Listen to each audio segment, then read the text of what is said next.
Hi everybody, Elirra here. So today I want to talk about Dragon Adventures. It's another Sonar Studios game that I recently tried out. This was not my first time playing it, but my first time playing it alone with no help. So I thought I would tell you guys a little bit about what I learned while on this adventure, from a newbie's point of view. My first impressions were that the music is really nice. The ambience definitely fits the world you're in, and it was quite relaxing to farm to. The game is very grindy, so if you're not into games where you gather resources, this is not the game for you. However, if you enjoy doing that, it's perfect. I have always been one to enjoy gathering. When I played games like World of Warcraft and other MMOs, I always found myself attracted to the gathering and crafting portion of the game, so this was right up my alley. There are a lot of missions, so there's always goals to meet. This is always a plus for me. Grinding for the sake of grinding isn't half as fun as having constant mini goals to achieve. There's a PvP aspect to this game, but that's not my cup of tea, so you'll probably never see me participating in that. So let's talk about some basics to get you started. Keep in mind, this is what I learned as I went along. If anything I say is inaccurate or you have things to add, please feel free to do so in the comments. I could always use more help myself. The introduction on the launch page says, hatch eggs and raise your dragons to become powerful beasts in a variety of immersive worlds. Find a variety of dragon species. Travel to new worlds for rare resources. Design your base. Raise and protect dragons. Defeat enemies and other users. Fly high with your dragons, and grow crops. The purpose of the game is to collect dragons. There are dragons that you hatch from eggs, and there are event dragons. As you can tell from the name, event dragons come out during certain events, for holidays and such. The eggs that dragons hatch from can be gathered from around the map in nests. The eggs spawn randomly in the nests. It really is best to have a private server for gathering eggs, because there are usually several people waiting at each nest for eggs to spawn. So let's start with minigames.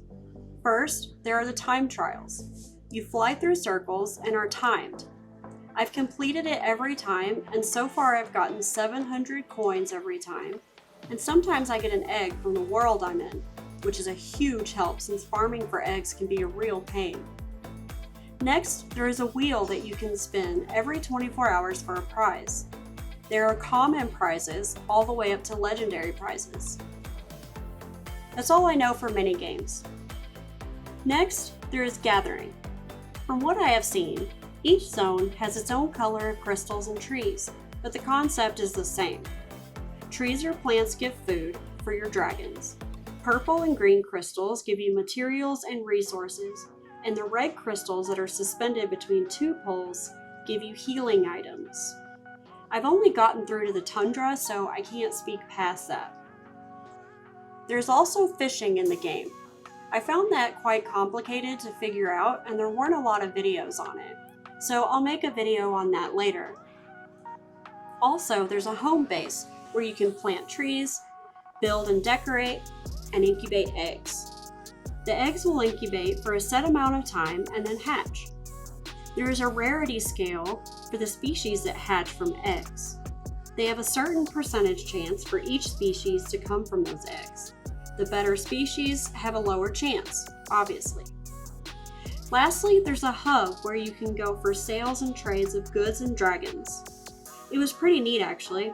I liked how it was set up, and I think they cover all the bases for what you may need in game, all in one central location. So that's it for my very basic rundown on my first impressions of the game. I'm going to make other videos that go more into detail on each of these topics. So far, I like the game a lot. At first it felt too grindy and really complicated, but once I got into the groove, I realized that the most complicated part is, by far, knowing which dragons are best and what to keep or scrap, since you can only have so many dragons in your inventory at once. That I can only pick up over time and with experience. You can probably find a chart or document online about the dragon stats, and I'll cover that in another video about the dragons. but for now, I don't have anything else to go on. Thanks for watching my little video. Maybe we can play Dragon Adventures together sometime. Be kind to one another and have a great day. I'll see you all in the next video. Bye!